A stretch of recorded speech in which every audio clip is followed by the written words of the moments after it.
ನಮಸ್ಕಾರ ವೀಕ್ಷಕರೇ, ನಿಮ್ಮೆಲ್ಲರಿಗೊಂದಿನ nature clinic ಅರ್ಪಿಸುವ ಹೆಲ್ತ್ ಕೇರ್ ನೇರ ಪ್ರಸಾದ ಕಾರ್ಯಕ್ರಮಕ್ಕೆ ಸ್ವಾಗತ. ಸೊ ಈ ಕಾರ್ಯಕ್ರಮಕ್ಕೆ ಈ ದಿನ ನಾನು ನಿಮ್ಮೊಂದಿಗೆ ವರಲಕ್ಷ್ಮಿ.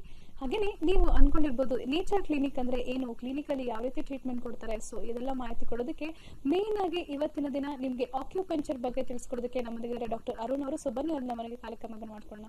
ಸೊ ನಮಸ್ತೆ ಡಾಕ್ಟರ್, ಕಾರ್ಯಕ್ರಮಕ್ಕೆ ಸ್ವಾಗತ. ನಮಸ್ಕಾರ. ಓಕೆ, ಸೊ ವೀಕ್ಷಕರೇ, ನಾನು ಈಗಾಗಲೇ ಹೇಳ್ದಂಗೆ ಆಕ್ಯುಪಂಚರ್ ಅಂದ್ರೆ ಏನು, ಸೊ ಅದೊಂದು ಟ್ರೀಟ್ಮೆಂಟ್. ಆ ಟ್ರೀಟ್ಮೆಂಟ್ ಯಾವ ರೀತಿ ಕೊಡ್ತಾರೆ, ಯಾವ್ದಕ್ಕೋಸ್ಕರ ಆ ಟ್ರೀಟ್ಮೆಂಟ್ ನ ಕೊಡ್ತಾರೆ ಅನ್ನೋದನ್ನ ಇವತ್ತಿನ ನಮ್ಮೊಂದಿಗೆ ಅರುಣ್ ಅವರು ಡಿಸ್ಕಸ್ ಮಾಡ್ತಾರೆ. ಸೊ ಬನ್ನಿ ಡಾಕ್ಟರ್ ಅರುಣ್ ಅವ್ರನ್ನ ಕೇಳೋಣ. ಮೊದಲಿಗೆ ಸರ್ ಡಾಕ್ಟರ್ ಹೇಳಿ, ಆಕ್ಯುಪಂಚರ್ ಅಂದ್ರೆ ಮೊದಲಿಗೆ ಏನು?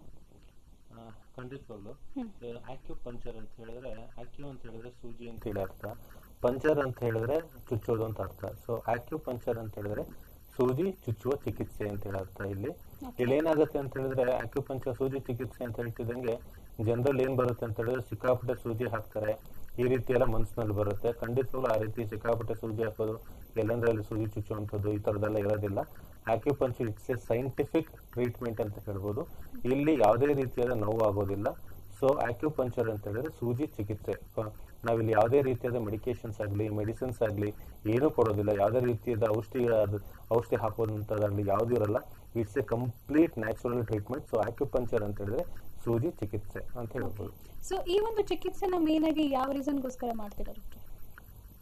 ಈ ಚಿಕಿತ್ಸೆ ಎಲ್ಲಾ ತರದ ಕಾಯಿಲೆಗೂ ಆಗುತ್ತೆ, ಇಂಥದ್ದೇ ಕಾಯಿಲೆ ಅಂತ ಏನಿಲ್ಲ. ಅಂತ ಹೇಳಿದ್ರೆ ಈಗ ಸ್ಪೆಸಿಫಿಕ್ ಆಗಿ ಡಯಾಬಿಟಿಸ್ಗೆ ಒಂದು, ಬಿಪಿಗೆ ಒಂದು, ಆ ರೀತಿ ಎಲ್ಲ ಸ್ಪೆಸಿಫಿಕ್ ಆಗಿ ಏನಿರೋದಿಲ್ಲ. ಇದು ಇಟ್ಸ್ ಎ ಕಂಪ್ಲೀಟ್ ನಿಮ್ ತಲೆಯಿಂದ ಹಿಡಿದು ಕಾಲವರೆಗೂ ಯಾವುದೇ ರೀತಿಯಾದ ಕಾಯಿಲೆಗಳಾಗಿರ್ಬೋದು, ಕತ್ ನೋವು, ಸೊಂಟ ನೋವು, ಬೆನ್ನು ನೋವು, ಡಯಾಬಿಟಿಸ್, ಬಿಪಿ, ಆರ್ಥರೈಟಿಸ್, ಮೈಗ್ರೇನು, ಎಂಥದೇ ಸಮಸ್ಯೆ ಆಗಿರ್ಬೋದು, ಅದೆಷ್ಟು ವರ್ಷದಿಂದ ಇರುವಂತ ಸಮಸ್ಯೆನೇ ಆಗಿರ್ಬೋದು, ಏನೇ ಆಗಿರ್ಬೋದು, ಅಂತಹ ಎಲ್ಲಾ ಕಾಯಿಲೆಯನ್ನು ಸಹ ಕೇವಲ 4ರಿಂದ 5 ಸೂಜಿಗಳನ್ನ ಮಾತ್ರ ಹಾಕಿ ಕಂಪ್ಲೀಟ್ ಆಗಿ ಅವರಿಗೆ ಆ ಕಾಯಿಲೆಯಿಂದ ಗುಣಮುಕ್ತರಾಗಿ ಮಾಡಿ, ಅವ್ರು ಯಾವುದೇ ರೀತಿಯಾದ ಮೆಡಿಕೇಶನ್ಸ್ ತಗೊಳ್ತಿದ್ರು ಆ ಮೆಡಿಕೇಶನ್ಸ್ ಇಂದ ಅವ್ರನ್ನ ಹೊರಗೆ ತಂದು ಮತ್ತೆ ಮೊದಲು ಹೇಗಿದ್ರು ಅವರು ಅದೇ ರೀತಿ ಅವರ ಆರೋಗ್ಯನ ಮತ್ತೆ ಸ್ಟೆಬಿಲೈಸ್ ಮಾಡುವಂತದ್ದೇ ನಮ್ಮ ಈ ಆಕ್ಯುಪಂಚರ್ ಚಿಕಿತ್ಸೆ.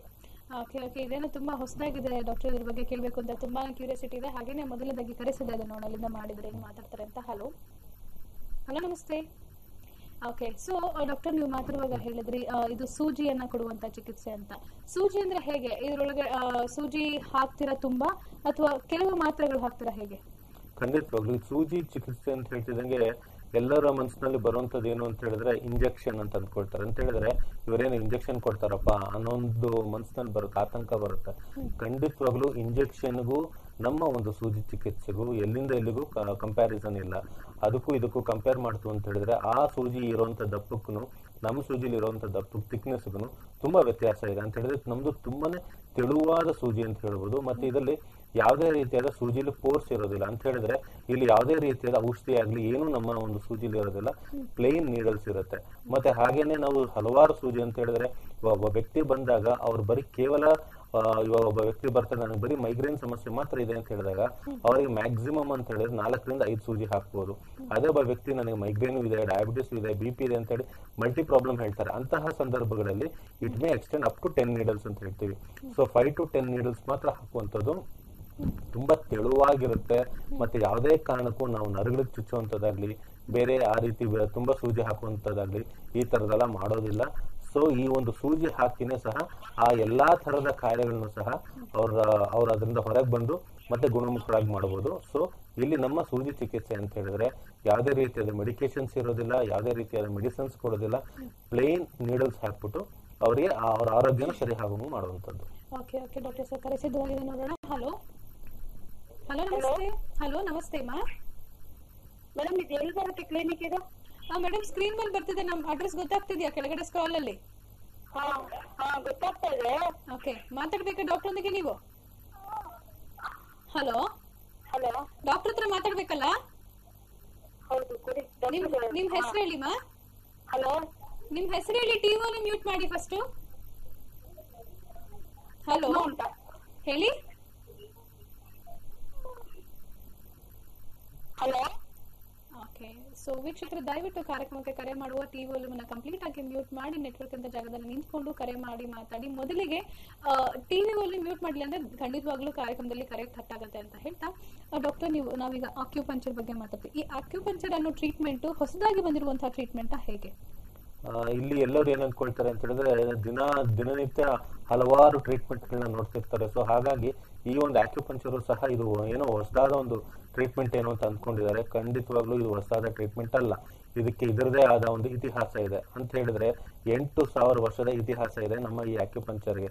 ಇದು ಈ ಚೈನಾ ಮ್ಯೂಸಿಯಂ ಅಲ್ಲಿ ಇದು ಇವತ್ತಿಗೂ ಸಹ 5,000 ವರ್ಷದ ಇತಿಹಾಸ ಉಳ್ಳಂತಹ ಅಲ್ಲಿ ಅವಾಗ ಬಳಸ್ತಾ ಇದ್ದಂತಹ ಬ್ಯಾಂಬೋ ಸ್ಟಿಕ್ ಆಗಿರ್ಬೋದು, ಅಥವಾ ಮುಳ್ಳಾಗಿರ್ಬೋದು, ಅಥವಾ ಮೀನಿನ ಮೂಳೆಗಳಾಗಿರ್ಬೋದು, ಈ ತರದನ್ನೆಲ್ಲ ಇವತ್ತಿಗೂ ಸಹ ಚೈನಾದಲ್ಲಿ ಮ್ಯೂಸಿಯಂ ಅಲ್ಲಿ ಸೇವ್ ಮಾಡಿದ್ದಾರೆ. ಅಂತ ಹೇಳಿದ್ರೆ 5,000 ವರ್ಷದ ಇತಿಹಾಸ ಉಳ್ಳಂತಹ ಅವಾಗ ಬಳಸ್ತಾ ಇದ್ದಂತಹ ಒಂದು ಎಕ್ವಿಪ್ಮೆಂಟ್ಸ್ ನ ಇವತ್ತಿಗೂ ಸಹ ಸೇವ್ ಮಾಡಿದ್ದಾರೆ. ಸೊ ಹಾಗಾಗಿ ನಮ್ಮ ಆಕ್ಯುಪಂಚರ್ ತುಂಬಾನೇ ಪುರಾತನವಾದಂತಹ ಒಂದು ಪದ್ಧತಿ. ಯಾವುದೇ ಒಂದು ಟ್ರೀಟ್ಮೆಂಟ್ ಅಲ್ಲೂ ಸಹ ಇಷ್ಟು ಒಂದು ಹಳೆಯದಾದಂತಹ ಒಂದು ಪದ್ಧತಿ ಇಲ್ಲ. ಮತ್ತೆ ಇದು ಚೈನಾದಲ್ಲಿ ನಾನು ಹೇಳಿದಂಗೆ 8,000 ವರ್ಷದಿಂದನೂ ಇದು ಪದ್ಧತಿ ಆಗಿದೆ. ಮತ್ತೆ ಈ ಜಪಾನ್ ಆಗಿರ್ಬೋದು, ಕೊರಿಯಾ ಆಗಿರ್ಬೋದು, ಥೈಲ್ಯಾಂಡ್ ಆಗಿರ್ಬೋದು, ಸಿಂಗಾಪುರ್ ಆಗಿರ್ಬೋದು, ಇಲ್ಲೆಲ್ಲ ಏನು ಅಂತ ಹೇಳಿದ್ರೆ ಇತ್ತೀಚೆಗೆ ಒಂದು 2,500 ವರ್ಷದಿಂದ ಇಲ್ಲೆಲ್ಲನೂ ಸಹ ಈ ಒಂದು ಆಕ್ಯುಪಂಚರ್ ಪದ್ಧತಿಯನ್ನ ಫಾಲೋ ಮಾಡ್ತಾ ಇದ್ದಾರೆ. ಅದೇ ನಾವು ಈ ಕಡೆ ಬಂತು ಅಂತ ಹೇಳಿದ್ರೆ ಯುರೋಪಿಯನ್ ಕಂಟ್ರೀಸ್ ಬಂತು ಅಂತ ಹೇಳಿದ್ರೆ ಅಮೆರಿಕ ಆಗಿರ್ಬೋದು, ರಷ್ಯಾ ಆಗಿರ್ಬೋದು, ಅಥವಾ ಫ್ರಾನ್ಸ್ ಆಗಿರ್ಬೋದು, ಜಪಾನ್ ಆಗಿರ್ಬೋದು, ಫ್ರಾನ್ಸ್ ಆಗಿರ್ಬೋದು, ಜರ್ಮನಿ, ಇಂಗ್ಲೆಂಡ್, ಈ ಕಡೆ ಯುರೋಪಿಯನ್ ಕಂಟ್ರೀಸ್ ಕಡೆ ಬಂತು ಅಂತ ಹೇಳಿದ್ರೆ ಇತ್ತೀಚೆಗೆ ಒಂದು 30 ಇಯರ್ಸ್ ಇಂದ ಈ ಒಂದು ಆಕ್ಯುಪಂಚರ್ ಅನ್ನೋದು ತುಂಬಾನೇ ಫಾಸ್ಟ್ ಆಗಿ ಬೆಳೀತಾ ಇದೆ. ಈ ಒಂದು ಯುರೋಪಿಯನ್ ಕಂಟ್ರೀಸ್ ಬರೋದಕ್ಕೆ ಅದರದೇ ಒಂದು ಸಣ್ಣ ಸ್ಟೋರಿ ಇದೆ. ಏನು ಅಂತ ಹೇಳಿದ್ರೆ ಅಮೆರಿಕನ್ ಪ್ರೆಸಿಡೆಂಟ್ ಒಂದ್ಸಲಿ 1972 ಅಲ್ಲಿ ಜಪಾನ್ಗೆ ಹೋಗ್ತಾರೆ, ನಿಕ್ಸನ್ ಅಂತೇಳಿ. ಅವ್ರು ಅಲ್ಲಿ ಹೋದಾಗ ಅವ್ರ ಜೊತೆ ಬಂದಂತಹ ಒಬ್ರು ಜರ್ನಲಿಸ್ಟ್ಗೆ ಸಿವಿಯರ್ ಸ್ಟಮಕ್ ಏಕ್ ಬರುತ್ತೆ. ಸ್ಟಮಕ್ ಏಕ್ ಬಂದು ಅವ್ರು ಅಲ್ಲೇ ಪ್ರಜ್ಞೆ ತಪ್ತಾರೆ. ಸೊ ಅವರಿಗೆ ಅಪೆಂಡಿಸೈಟಿಸ್ ಆಗಿರುತ್ತೆ. ಸೊ ಇಂಥ ಸಂದರ್ಭದಲ್ಲಿ ಅವ್ರನ್ನ ಇಮಿಡಿಯೇಟ್ ಆಪರೇಷನ್ ಮಾಡಬೇಕು ಅಂತ ಹೇಳಿದಾಗ ಅಲ್ಲೇ ಇದ್ದಂತಹ ಆಕ್ಯುಪಂಚರ್ ಡಾಕ್ಟರ್ಸ್ ಏನ್ ಮಾಡ್ತಾರೆ, ಕೆಲವು ನೀಡಲ್ಸ್ ಗಳನ್ನ ಹಾಕ್ಬಿಟ್ಟು ಅವರ ಸ್ಟಮಕ್ ಪೇನ್ ಕಂಪ್ಲೀಟ್ ಕ್ಲಿಯರ್ ಆಗುತ್ತೆ, ಹೋಗುತ್ತೆ. ಅದಾದ್ಮೇಲೆ ಅವರು ಆ ಒಂದು ಅಪೆಂಡಿಸೈಟಿಸ್ ಇಂದ ಹೊರಗೆ ಬರ್ತಾರೆ. ಇದನ್ನ ಕಂಡಂತಹ ಅವ್ರ ಪ್ರೆಸಿಡೆಂಟ್ ಅವರು ಏನ್ ಮಾಡ್ತಾರೆ, ವಾಪಸ್ ಅಮೆರಿಕಾಗ್ ಬಂದಾಗ ಸೆನೆಟ್ ಅಲ್ಲಿ ಹೇಳ್ತಾರೆ, ಇದು ನಾವು 1000 years ಬಿಲೋ ಹಿಂದೆ ಇದೀವಿ ಈಸ್ಟರ್ನ್ ಮೆಡಿಸಿನ್ ಗಿಂತ. ಸೊ ಹಾಗಾಗಿ ವಿಶ್ವ ಆರೋಗ್ಯ ಸಂಸ್ಥೆ ಅಂತ ಹೇಳಿದ್ರೆ ವರ್ಲ್ಡ್ ಹೆಲ್ತ್ ಆರ್ಗನೈಸೇಷನ್ ಅವರಿಗೆ ಒಂದು ಲೆಟರ್ ಬರೀತಾರೆ. ಏನು ಅಂತ ಹೇಳಿದ್ರೆ ಈಸ್ಟರ್ನ್ ಸೈನ್ಸ್ ಅಂತ ಏನು ಹೇಳ್ತೀವಿ, ಆಕ್ಯುಪಂಚರ್ ಆಗಿರ್ಬೋದು, ಅಲ್ಲಿ ಒಂದು ಮಿರಾಕಲ್ಸ್ ಮಾಡ್ಬೋದು. ಅಂದ್ರೆ ಎಂಥದ ಕಾಯಿಲೆ ಆಗಿರೋದು ಕೇವಲ ನೀಡಲ್ಸ್ ಹಾಕಿ ಸರಿ ಮಾಡ್ತಾರೆ. ಸೊ ಹಾಗಾಗಿ ಅದು ಯಾವ ರೀತಿ ಇದೆ ಟ್ರೀಟ್ಮೆಂಟ್ ಅನ್ನೋದ್ರ ಬಗ್ಗೆ ಒಂದು ರಿಸರ್ಚ್ ಮಾಡಿ ಅಂತೇಳಿ ವಿಶ್ವ ಆರೋಗ್ಯ ಸಂಸ್ಥೆಗೆ ಒಂದು ರಿಕ್ವೆಸ್ಟ್ ನ ಕಳಿಸ್ತಾರೆ. ಆ ಒಂದು ರಿಕ್ವೆಸ್ಟ್ ಮೇಲೆ ವಿಶ್ವ ಆರೋಗ್ಯ ಸಂಸ್ಥೆಯವರು ಏನ್ ಮಾಡ್ತಾರೆ, 1972 ಇಂದ 1977 ವರೆಗೂ ಕಂಪ್ಲೀಟ್ 5 ಇಯರ್ಸ್ ನೂರಾರು ಕೇಸಸ್ಗಳನ್ನ ತಗೊಳ್ತಾರೆ. ಅಂತೇಳಿ ಅದು ಡಯಾಬಿಟಿಸ್ ಆಗಿರ್ಬೋದು, BP ಆಗಿರ್ಬೋದು, ಅಥವಾ ಹೆಣ್ಮಕ್ಳಲ್ಲಿ ಕಾಣಿಸ್ಕೊಳ್ಳುವಂತ ಮುಟ್ಟಿನ ಸಮಸ್ಯೆ ಆಗಿರ್ಬೋದು, ಎಲ್ಲಾ ತರದ ಕಾಯಿಲೆಗಳನ್ನ ತಗೊಂಡು ಅದ್ರ ಮೇಲೆ ಆಕ್ಯುಪಂಚರ್ ಟ್ರೀಟ್ಮೆಂಟ್ ಕೊಡಕ್ ಶುರು ಮಾಡ್ತಾರೆ. ಇದು ಯಾವ ರೀತಿ ಕೆಲಸ ಮಾಡುತ್ತೆ, ಇಲ್ಲಿ ಏನಾಗುತ್ತೆ, ಯಾವ ರೀತಿ ಕೆಲಸ ಆಗುತ್ತೆ, ಇದು ನ್ಯಾಚುರಲ್ ಆಗಿ ಹೀಲ್ ಆಗುತ್ತೆ ಇಲ್ವಾ ಅಂತ ಹೇಳಿ 5 ಇಯರ್ಸ್ ಇದ್ರ ಮೇಲೆ ರಿಸರ್ಚ್ ಮಾಡ್ತಾರೆ. ರಿಸರ್ಚ್ ಮಾಡಿದ್ಮೇಲೆ 1977 ಅಲ್ಲಿ ಒಂದು ಸ್ಟೇಟ್ಮೆಂಟ್ ಕೊಡ್ತಾರೆ. ಏನು ಅಂತ ಹೇಳಿದ್ರೆ ಖಂಡಿತವಾಗ್ಲೂ ಆಕ್ಯುಪಂಚರ್ ಅಲ್ಲಿ ಎಲ್ಲಾ ತರದ ಕಾಯಿಲೆಗಳನ್ನು ನ್ಯಾಚುರಲ್ ಆಗಿ ಹೀಲ್ ಮಾಡ್ಬೋದು, ಒಂದ್ಸಲಿ ಸರಿ ಹೋದ್ಮೇಲೆ ಅದು ಮತ್ತೆ ವಾಪಸ್ ಬರೋದಿಲ್ಲ ಅಂತ ಹೇಳ್ಬಿಟ್ಟು ವಿಶ್ವ ಆರೋಗ್ಯ ಸಂಸ್ಥೆನ ಒಂದು ಸ್ಟೇಟ್ಮೆಂಟ್ ಕೊಡ್ತಾರೆ. ಈ ಒಂದು ಸ್ಟೇಟ್ಮೆಂಟ್ ಮೇಲೆ ಅಮೆರಿಕ ಆಗಿರ್ಬೋದು, ಇಂಗ್ಲೆಂಡ್ ಆಗಿರ್ಬೋದು, ರಷ್ಯಾ, ಯುರೋಪ್ ಇಲ್ಲೆಲ್ಲ ಏನ್ ಮಾಡ್ತಾರೆ, ಅಲ್ಲಿ ಸ್ಥಳೀಯ ಸಂಸ್ಥೆಗಳಿಂದನೂ ಸಹ ಒಂದು ರಿಸರ್ಚ್ ಮಾಡಿ ಅದರಲ್ಲಿ ಒಂದು ರಿಪೋರ್ಟ್ಸ್ ನ ತಗೊಂಡು ಅದನ್ನ ಬೇಸ್ ಮಾಡ್ಕೊಂಡು ಅಲ್ಲಿ ಈ ಆಕ್ಯುಪಂಚರ್ ನ ಬೆಳೆಸ್ತಾರೆ. ಸೊ ಈಗ ಒಂದು 30 ವರ್ಷದ ಹಿಂದೆ ಏನೂ ಇಲ್ಲದಂತಹ ಒಂದು ಆಕ್ಯುಪಂಚರ್ ಇವತ್ತಿನ ದಿವಸದಲ್ಲಿ ನೀವು ಅಮೆರಿಕ, ಇಂಗ್ಲೆಂಡ್ಗೆಲ್ಲ ಹೋದ್ರೆ ಆಕ್ಯುಪಂಚರ್ ಯೂನಿವರ್ಸಿಟೀಸ್ಗಳು, ಹಾಸ್ಪಿಟಲ್ಸ್ಗಳು ಓಪನ್ ಆಗಿದೆ.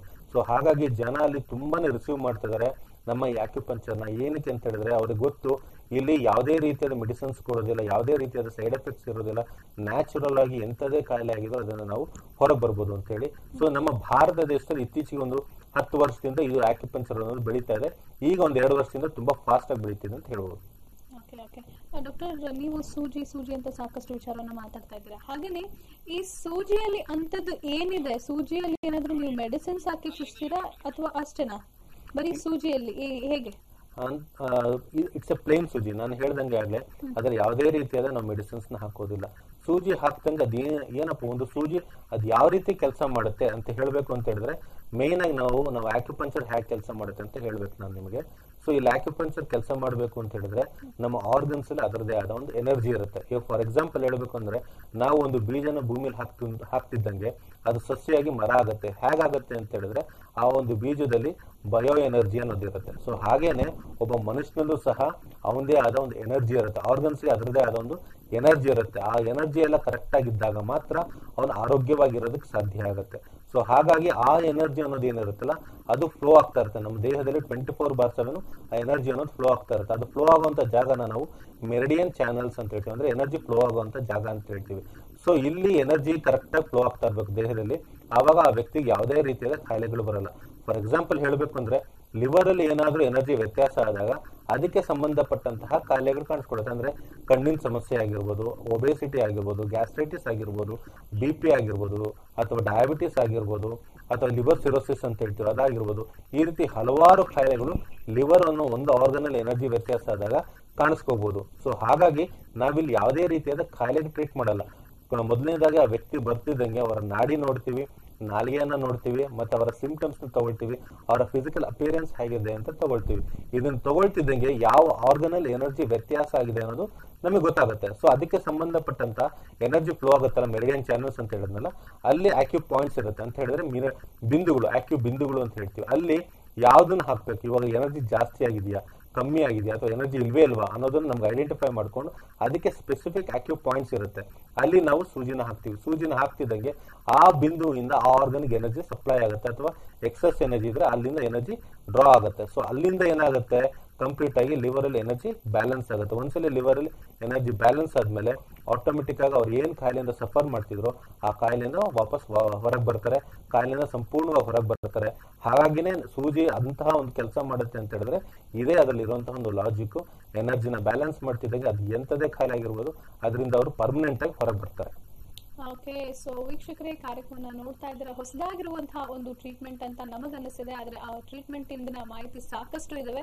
ಸೊ ಡಾಕ್ಟರ್ ನಿಮ್ಗೆ ಸಾಕಷ್ಟು ಮಾಹಿತಿಯನ್ನ ಕೊಡ್ತಿದ್ದಾರೆ. ನೀವು ಕೂಡ ಕಾರ್ಯಕ್ರಮಕ್ಕೆ ಕರೆ ಮಾಡಿ ನಿಮ್ಗೇನಾದ್ರೂ ಪ್ರಾಬ್ಲಮ್ ಇದ್ದಲ್ಲಿ ಅದಕ್ಕೆ ಇದರಿಂದ ಸೊಲ್ಯೂಷನ್ ಸಿಗತ್ತಾ, ಸೊ ನಿಮ್ಮ ಒಂದು ಚಿಕಿತ್ಸೆಗೆ ಇದರಿಂದ ಟ್ರೀಟ್ಮೆಂಟ್ ಸಿಗತ್ತಾ ಅಂತ ತಿಳ್ಕೊಬಹುದು. ಸೊ ನೀವು ಕೂಡ ಕಾರ್ಯಕ್ರಮಕ್ಕೆ ಕರೆ ಮಾಡಿ ಮಾತಾಡಬಹುದು. ನೀವು ಕಾರ್ಯಕ್ರಮಕ್ಕೆ ಕರೆ ಮಾಡಬೇಕಾದ್ರೆ 0804 ಕರೆ ಮಾಡಿ ಅಂತ ಹೇಳ್ತಾ, ಸೊ ಒಂದು ಕರೆ ಸಿದ್ಧ ಇದೆ, ನೋಡೋಣ. Hello hello hello hello hello, ನಮಸ್ತೆ ಸರ್, ಹೇಳಿ ತಮ್ಮ ಹೆಸರು? ಮೇಡಮ್ ನಮಸ್ಕಾರ. ನಾವು ಕಮಲಾನಗರದಿಂದ ಬೆಂಗಳೂರು. ಕಮಲಾನಗರದಿಂದ ಕರೆ ಮಾಡ್ತಿದ್ದೀರಾ, ನಿಮ್ ಹೆಸರು ಸರ್? ಅವ್ರಿಗೆ ಏಜ್ ಒಂದು 60 years ಆಗಿದೆ. ಓಕೆ, ಅವ್ರಿಗೆ ತಲೆನೋವು ಬರ್ತಾ ಇರುತ್ತೆ, ತುಂಬಾ ತಲೆನೋವು, ಯಾವಾಗ್ಲೂ ಎನಿ ಟೈಮ್ 24 hours ತಲೆನೋವು ಅಂತ ಇರ್ತಾರೆ. ಓಕೆ, ಮಾತಾಡಿ ಸರ್, ಮಾತಾಡಿ, ಡಾಕ್ಟರ್ ಒಂದಿಗೆ ಮಾತಾಡಿ. ನಿಮ್ಮ ಮಾಡ್ತಾರೆ. ಓಕೆ ಓಕೆ, ನಿಮ್ಮ ಪ್ರಶ್ನೆಗೆ ಉತ್ತರ ಡಾಕ್ಟರ್ ಕೊಡ್ತಾರೆ, ಕೇಳಿಸ್ಕೊಳ್ಳಿ ಸರ್. ಅವರಿಗೆ ತಲೆನೋವು ಒನ್ ಸೈಡೆಡ್ ಇರುತ್ತಾ ಅಥವಾ ಕಂಪ್ಲೀಟ್ ತಲೆನೋವು ಇರುತ್ತಾ? ಕಂಪ್ಲೀಟ್ ತಲೆನೋವು, ತಲೆನೇ ತುಂಬಾ ಭಾರ ಅಂತ ಹೇಳ್ತಿರ್ತಾರೆ ಯಾವಾಗ್ಲೂ, ಎನಿ ಟೈಮ್. ಅವ್ರಿಗೆ ಸ್ನಾನ ಮಾಡ್ಕೊಂಡ್ ಬಂದ್ರು ಮಾಡದೇ ಇರ್ಲಿ, ಪ್ರತಿ ದಿವಸ ಬೆಳಗಿನಿಂದ ರಾತ್ರಿ ಮಲಗೋ ಹೊತ್ತು ನಿದ್ದೆ ಮಾಡಕ್ಕಾಗಲ್ಲ ಅಂತ ತುಂಬಾ ಫೀಲ್ ಮಾಡ್ತಾ ಇರ್ತಾರೆ. ಖಂಡಿತವಾಗ್ಲೂ ಏನಾಗುತ್ತೆ ಅಂತ ಹೇಳಿದ್ರೆ ನಮ್ಮ ಆರ್ಗನ್ ಅಲ್ಲಿ ಎನರ್ಜಿ ಅನ್ನೋದು ಅಂತ ಹೇಳಿದ್ರೆ ಎರಡ್ ತರ ಒಂದು ಎನರ್ಜಿ ಇರುತ್ತೆ. ಒಂದು ಫೈರ್ ಅಂತ ಹೇಳ್ತೀವಿ, ಇನ್ನೊಂದು ವಾಟರ್ ಅಂತ ಹೇಳ್ತೀವಿ. ಇಲ್ಲಿ ಏನಾಗುತ್ತೆ, ಯಾವತ್ತೂ ಅಷ್ಟೇ ಫೈರ್ ಅನ್ನೋದು ಕೆಳಗಿರ್ಬೇಕು, ವಾಟರ್ ಅನ್ನೋದು ಮೇಲೆ ಇರಬೇಕು, ಅದು ಬ್ಯಾಲೆನ್ಸ್ಡ್ ಆಗಿರ್ಬೇಕು. ಇವರಲ್ಲಿ ನಿಮ್ಮ ತಾಯಿಯಲ್ಲಿ ಏನಾಗ್ತಿದೆ ಅಂತ ಹೇಳಿದ್ರೆ ಅದು ಎನರ್ಜಿ ಅನ್ನೋದು ಜಾಸ್ತಿ ಅಪ್ವರ್ಡ್ಸ್ ಹೋಗ್ತಾ ಇದೆ, ಎನರ್ಜಿ ಅನ್ನೋದು ಮೇಲೆ ಹೋಗ್ತಾ ಇದೆ. ಸೊ ಹಾಗಾಗಿ ಖಂಡಿತವಾಗ್ಲೂ ಇದೇ ತರ ಸಂಬಂಧ ಇದ್ದಂಗೆ ಪಟ್ಟಂಗೆ ಕಾಯಿಲೆ ಅಂದ್ರೆ ಸಿಕ್ಕಾಪಟ್ಟೆ ತಲೆನೋವು, ತಲೆ ಸಿಕ್ಕಾಪಟ್ಟೆ ಭಾರ, ನಿದ್ರೆನೇ ಬರಲ್ಲ, ಈ ಒಂದು ಕಂಡೀಷನ್ ನೀವೇನ್ ಹೇಳ್ತಿದ್ರೆ ಇದೇ ತರ ಕಂಡೀಷನ್ ಇರೋರು ಹಲವಾರು ನಮ್ ಜನ ಕ್ಲಿನಿಕ್ ಬಂದಿದ್ದಾರೆ. ಖಂಡಿತವಾಗ್ಲೂ ಕೇವಲ ನಾವು 4-5 ಸೂಜಿ ಹಾಕಿ ಅವರ ತಲೆನೋವು ಏನಿದೆ ಪರ್ಮನೆಂಟ್ ಆಗಿ ತಲೆನೋವು ಬರದೇ ಇರೋ ಹಾಗೆ ತಲೆ ಭಾರ ಅನ್ನೋದು ಹೋಗುತ್ತೆ. ಅದಾದ್ಮೇಲೆ ಸಂಪೂರ್ಣವಾಗಿ ಅವ್ರಿಗೆ ಆರಾಮಾಗಿ ನಿದ್ರೆ ಬರುತ್ತೆ. ಇಲ್ಲಿ ಏನೂ ಆಗ್ತಿಲ್ಲ, ಎಕ್ಸಸ್ ಎನರ್ಜಿ ಅಪ್ವರ್ಡ್ ಹೋಗ್ತಾ ಇದೆ, ಮೇಲೆ ಹೋಗ್ತಾ ಇದೆ ಅಷ್ಟೇ. ಆ ಎನರ್ಜಿನ ನಾವು ಕೆಳಗಡೆ ಪುಲ್ ಮಾಡಿ ಬ್ಯಾಲೆನ್ಸ್ ಮಾಡ್ತಿದ್ದಂಗೆ ಆಟೋಮೆಟಿಕ್ ಆಗಿ ಅವರು ಅವರ ಒಂದು ಸಮಸ್ಯೆ ಏನ್ ಇಷ್ಟು ವರ್ಷದಿಂದ ಸಫರ್ ಮಾಡ್ತಿದ್ದಾರೆ ನ್ಯಾಚುರಲ್ ಆಗಿ ಆರಾಮಾಗಿ ಅವರು ಅದನ್ನ ಹೊರಗೆ ಬರ್ಬೋದು. ಓಕೆ ಸರ್, ಕಾರ್ಯಕ್ರಮಕ್ಕೆ ಕರೆ ಮಾಡಿದ ಧನ್ಯವಾದಗಳು ಸರ್. ನಿಮ್ಮ ಪ್ರಶ್ನೆಗೆ ಉತ್ತರನ ಸಿಕ್ಕಿದೆ ಅಂತ ಕೂಡ ನಾನು ಭಾವಿಸ್ತೀನಿ. ಹಾಗೇನೆ ಡಾಕ್ಟರ್, ನೀವು ಈ ಟ್ರೀಟ್ಮೆಂಟ್ ಬಗ್ಗೆ ಸಾಕಷ್ಟು ಮಾಹಿತಿ ಕೊಡ್ತಾ ಇದ್ದೀರಾ. ನನ್ನ ಪ್ರಶ್ನೆ ಏನಪ್ಪಾ ಅಂತಂದ್ರೆ, ಈ ಟ್ರೀಟ್ಮೆಂಟ್ ನ ಎಷ್ಟು ಸತಿ ತಗೋಬೇಕು, ಅಂದ್ರೆ ಎಷ್ಟು ಬಾರಿ ಬಂದು ನಿಮ್ಮಲ್ಲಿ ಆ ಸೂಜಿಯ ಟ್ರೀಟ್ಮೆಂಟ್ ಅನ್ನ ತಗೋಬೇಕು ಅಂತ? ಇಲ್ಲೇನಾಗುತ್ತೆ ಅಂತ ಹೇಳಿದ್ರೆ